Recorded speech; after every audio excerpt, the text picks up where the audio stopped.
Concentration வராது. இவங்க வந்து பார்த்திங்கன்னா, எனக்கு மீனம் வந்து எப்பயுமே ஓடி ஓடி வேலை செய்யக்கூடியவங்க. இந்த காலகட்டம் எனக்கு சும்மா இருந்தால் நல்லா இருக்குது, எனக்கு ஃப்ரீயாக இருந்தால் தான் என் மனசு வந்து ஃப்ரீயாக இருக்குது, எனக்கு ஓடி ஓடி வேலை செய்ய பிடிக்கல, எனக்கு என்னடா இது வாழ்க்கை, எனக்கு வெறுத்து போச்சு, எனக்கு வாழ்க்கையே பிடிக்கல, அப்படி என்னோட தன்னம்பிக்கையே மொத்தமாக போச்சு. என் தம்பி தங்கச்சி தான் எனக்கு பசங்க மாதிரி நினச்சிருந்தேன். கடைசியில் என் தம்பி பெருசாக என்னை வந்து ஏமாற்றிட்டான். அவனை நம்பி என்னோட முழு ஸ்தாபனத்தையும் ஒப்படைச்சிருந்தேன், முழுசாக என்னை ஏமாற்றிட்டான். இந்த மாதிரி ஒரு ஃப்ரஸ்ட்ரேஷன் நம்மளோட தம்பி தங்கச்சியை சார்ந்து ஒரு மனசு விட்டு போச்சுடா அப்படின்ற மாதிரி ஒரு இந்த மாதிரி குழப்ப நிலை, மந்த நிலை, ஒரு விதமான இல்யூஷன்ஸ் எல்லாம் சனி பகவான் தான் கொடுப்பார். அப்போ சனி எது கொடுக்குறாரு, நம்ம பாட்டு நம்ம வேலையை செய்யணும்.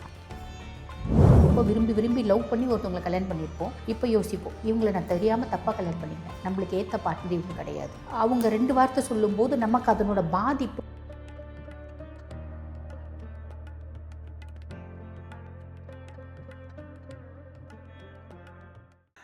தி டிவைன் தமிழ் நேயர்களுக்கு வணக்கம். இப்போது நம்மோடு யார் இருக்கான்னு பார்த்தீங்கன்னா, ஆன்மீக சொற்பொழிவாளர் ஜோதிட சிரோன்மணி டாக்டர் தீபா அருளாளன் மேம். வணக்கம் மேம். வணக்கம் மேம்.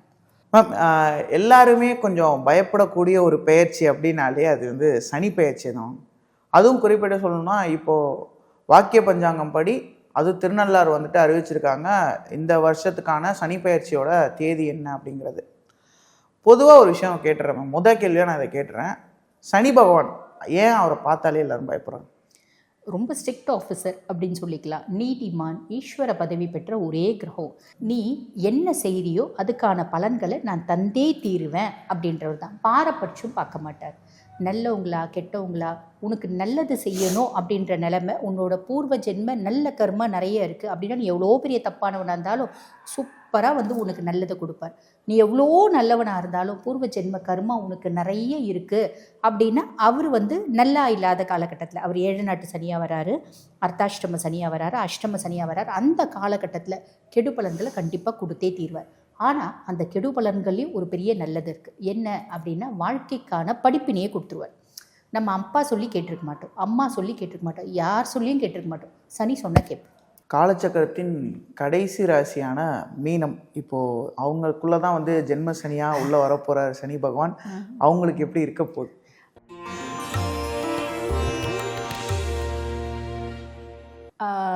நீங்கள் சொன்ன மாதிரி மீனராசி அன்பர்களுக்கு வந்து பார்த்திங்கன்னா ஜென்ம சனி. மீனராசி அன்பர்களுக்கு 11 மற்றும் 12க்கு அதிபன் தான் வந்து பார்த்திங்கன்னா சனி பகவான். லாபஸ்தானத்துக்கும் அவன் தான் அதிபன், அயன சயன போஜன மோட்ச விரயஸ்தானத்துக்கும் அவன் தான் அதிபன். இப்போ ஜென்ம சனியாக வந்ததுனால மீனத்துக்கு வந்து பாருங்கள் ஒரு விதமான மந்த நிலை அப்படின்றது இருக்கும்.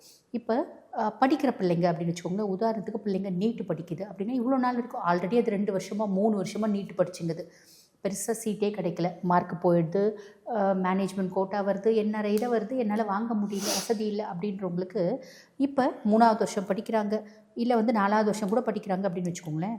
அவங்களுக்கு மார்க் பெருசாக வராது.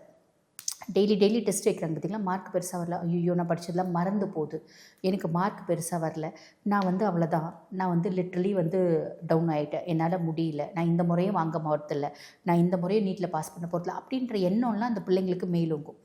ரொம்ப குழம்புவாங்க, பயப்படுவாங்க, ஸ்ட்ரெஸ் ஆவாங்க, சாப்பிட மாட்டாங்க, தூங்க மாட்டாங்க. அவ்வளோதான், நான் வந்து இன்ஜினியரிங் தான் படிக்க போகிறேன்னு எனக்கு தெரிஞ்சு போச்சு, நான் 3 வருஷம் என் வாழ்க்கையில் வேஸ்ட் பண்ணிட்டேனே அப்படின்ற மாதிரிலாம் ரொம்ப வந்து வருத்தப்படுவாங்க. பெருசாக யோசிக்க வேணாம், இந்த மாதிரி ஒரு மன சஞ்சலத்தெல்லாம் சனி பகவான் கொடுப்பார்.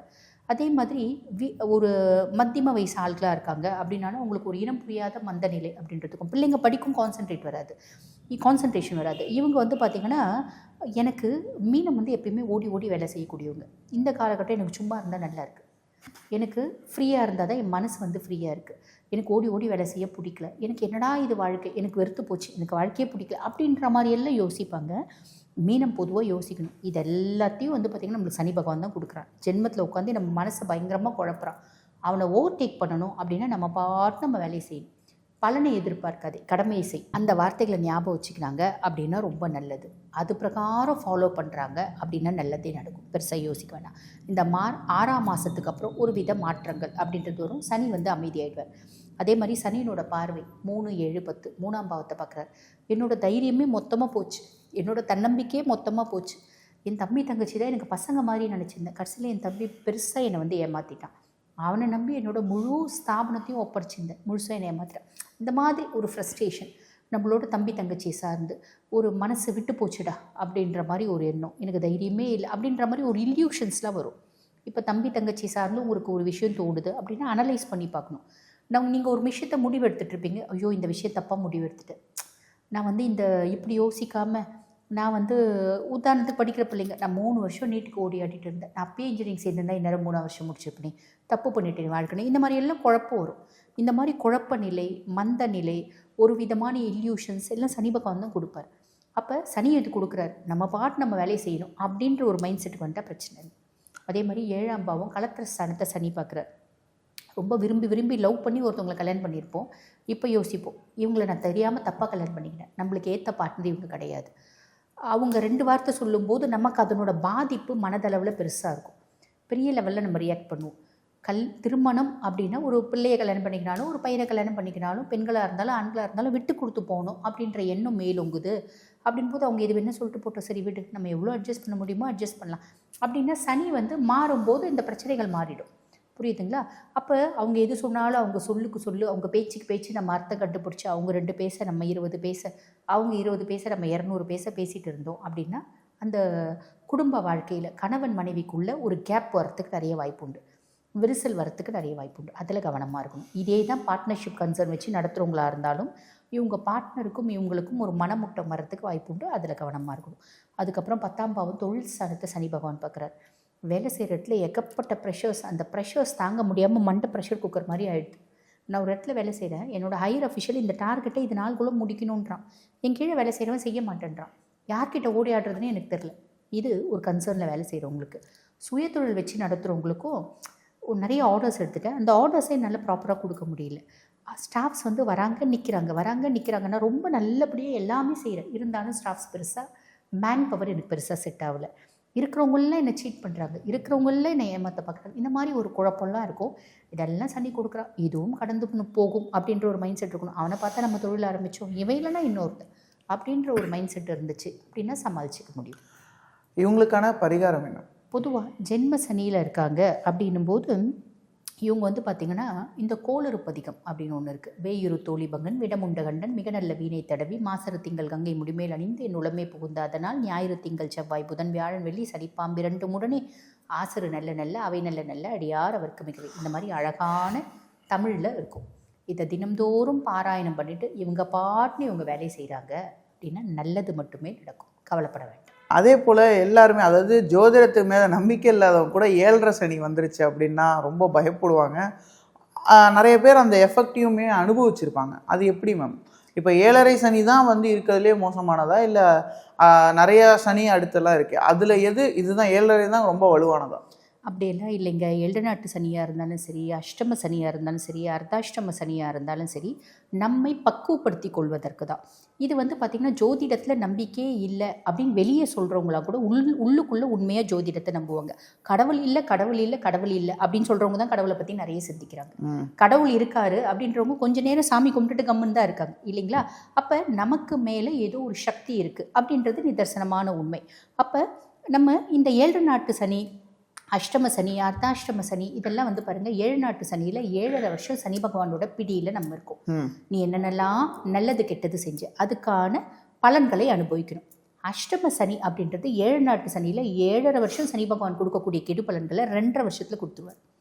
பொதுவாக சனி வந்து மந்தன் முடவன் அப்படின்னா அவர் நிதானமாக ஸ்லோ மூவிங் பிளானட். ஒரு ராசிலேருந்து இன்னொரு ராசிக்கு போகிறதுக்கு ஏறக்குறைய 2.5 இயர்ஸ் அவர் எடுத்துக்கிறார். அதே மாதிரி பார்த்திங்கன்னா அவர் மந்தன் அப்படின்போது ஒரு ஸ்லக்கிஷ் பிளானட். அதே மாதிரி அவர் முடவன். அதனால தான் இந்த 7 நாட்டு சனி, இந்த அஷ்டம சனி, அர்த்தாஷ்டம சனி காலகட்டத்தில் நம்மளுக்கு எலும்பு சார்ந்த பிரச்சனைகள் வரும். எலும்பு அடிபட்டுறது, கால் கொஞ்சம் தாங்கி நடக்கிறது, இடுப்பு எலும்பு, கழுத்தெலும்பு டிஸ்க் ப்ரொலாப்ஸ் ஆகிறது, கழுத்துக்கு வந்து சர்விக்கல் காலர் போட்டுக்கிறது, அந்த மாதிரி எலும்பு சார்ந்த அவர் முடவன்றதுனால நம்மளுக்கு எலும்பு சார்ந்த பிரச்சனைகளை கொடுத்துருவார். இதில் எது ரொம்ப வீரியோ அப்படின்னா 7 நாட்டு சனி வந்து ரொம்ப ஸ்லோவாக நம்மளை போட்டு வறுத்தெடுப்பார். அஷ்டம சனியில் ரொம்ப ஃபாஸ்ட்டாக 2.5 வருஷத்தில் ஹை தீயில் வறுத்தெடுப்பார். அஷ்டம சனியில் பெரும்பாலும் எல்லா விதத்துலையும் நம்மளை வந்து பார்த்திங்கன்னா ஒரு ட்ரை ஆக்குவார் அப்படின்னு சொல்லலாம். ஒரு மனுஷனுக்கு எங்கெங்கெல்லாம் அடித்தா வடிக்கும், மொதல் விஷயம் அவனுக்கு வந்து பார்த்திங்கன்னா ஃபேமிலியில் பிரச்சனை, அவன் கொஞ்சம் நொந்து போவானா, வேலை செய்கிற இடத்துல பிரச்சனை, நிறைய நோவானா, நம்மளோட நெய்பர்ஸோட பிரச்சனை, இன்னும் கொஞ்சம் நொந்து போயிடுவான், காசு பணத்தை அடிச்சிடுவான், 90% நொந்துருவானா, ஆரோக்கியத்தையும் கெடுத்துவார். அப்போ என்ன பண்ணுவான்?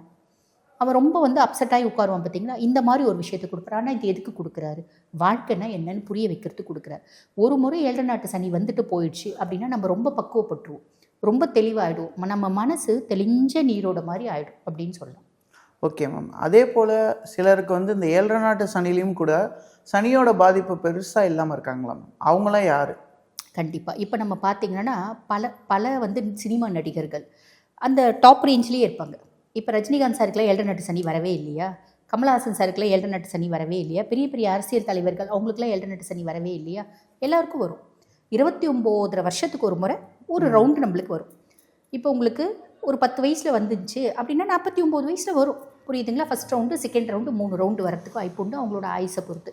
அப்போ அவங்களாம் எப்படி நல்லா இருக்காங்க அப்படின்னா திசை என்ன திசை நடக்குதோ அந்த திசை சூப்பரான திசை இருக்குது அப்படின்னா 7 நாட்டு சனியாக இருந்தாலும் சரி, அஷ்டம சனியாக இருந்தாலும் சரி, அர்த்தாஷ்டம சனியாக இருந்தாலும் சரி, அதனோட பாதிப்பு 40% தான்.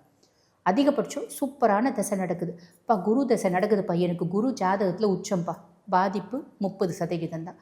சுக்கிர தசை நடக்குதுப்பா, சுக்கிரன் சூப்பராக இருக்கான், பாக்கிய சுக்கிரனாக இருக்கான், வீடு கொடுத்தவனும் சூப்பராக இருக்கான், நட்சத்திர சாரம் வாங்கினவும் சூப்பராக இருக்கான், நான் அருமையாக இருப்பேன், எனக்கு பாதிப்பு பெருசாக கிடையாது. ஆனால் எல்லாருக்கும் அந்த மாதிரி பிராப்தம் இருக்குமா? இருக்கிறது இல்லை. அப்போ ஒரு சிலருக்கு 7 நாட்டு சனி 100க்கு 100% வறுத்தெடுக்காமல் இருக்கிறதுக்கு காரணம் தசை. பொதுவாக ஒரு வார்த்தை சொல்லுவாங்க ஜோதிடத்தில், தசநாதன் செய்யாததை புத்திநாதன் செய்யான், புத்திநாதன் செய்யாததை கோச்சாரன் செய்யான். அப்போ கோச்சாரமாக வரவன் தான் சனி. 7 நாட்டு சனி, அஷ்டம சனி, அர்த்தாஷ்டம சனி. சுய ஜாதகத்தில் என்ன தசை நடக்குது அது அங்கே மெயின். அப்போ சுய ஜாதகத்தில் நாங்கள் இப்போ பலன்னா சொல்லிட்டு என்ன சொல்கிறோம், உங்கள் சுய ஜாதகத்தை வச்சு கொஞ்சம் அனலைஸ் பண்ணிக்கோங்கன்னு சொல்கிறோம் இல்லைங்களா? அப்போ சுய ஜாதகத்தில் தசை எக்ஸலண்ட்டாக இருக்குன்னா பெரிய பாதிப்பு இல்லை. சுய ஜாதகத்திலே இப்போது ரிஷபராசி அவனுக்கு வந்து பார்த்திங்கன்னா குரு தசை நடக்குது, குரு சுய ஜாதகத்தில் பெருசாக ஃபேவராக இல்லை. அதுக்கும் மேலே ரிஷபராசிக்கு குரு வந்து பார்த்திங்கன்னா 8 மற்றும் 11 அதிபன், அஷ்டமாதிபதி அவனோட தசை நடக்குது. ஆல்ரெடி குருவே நம்மளை போட்டு தள்ள பார்ப்பான். அதுக்கு மேலே சனியும் ஓவரைட் ஆகும்போது ரொம்ப கஷ்டப்படுவாங்க. ஒரு பரமபதத்தில் வர ஏணி பாம்பு மாதிரி பெரிய ஏணியில் ஏறி இருந்தவங்க பெரிய பாம்பில் இறங்கிடுவாங்க. அந்த மாதிரி எத்தனையோ ஜாதகம் நாங்கள் பார்த்துருக்கோம். ஒரே நாளில் 0 ஆனவங்க எத்தனையோ பேர் பார்த்துருக்கோம். அந்த மாதிரியும் வரும். ஆனால் அதுக்காக அவங்க ஒரே முட்டா வந்து 0 ஆகிட மாட்டாங்க, வாழ்க்கையே முடிஞ்சு போயிட்டா திரும்பி மீண்டு எழுவாங்க. இதுதான் வந்து பார்த்திங்கன்னா சனி கொடுக்கக்கூடிய பலன்கள். இதுதான் ரீசன் ஒருத்தவங்க பெருசாக 0 ஆகல. ஒன்றும் இல்லை, நிறைய பேர் வந்து பார்த்திங்கன்னா இந்த கொரோனா போதுலாம் திருவண்ணாமலையில் கூட்டம் ஜாஸ்தி ஆயிடுச்சு இல்லைங்களா? கொரோனா முடிஞ்சு திருவண்ணாமலையில் கூட்டம் ஜாஸ்தி ஆயிடுச்சு. என்னென்னா தாக்கு பிடிக்க முடியாதவங்க, தசை பெருசாக நல்லா இல்லாதவங்க மொத்தமாக வீடெல்லாம் விட்டு வந்து அங்கே உட்காந்துட்டாங்க. அந்த மாதிரி நேரமும் காலமும் நம்மளோட வாழ்க்கையை புரட்டி போடும் அப்படின்றது உண்மை.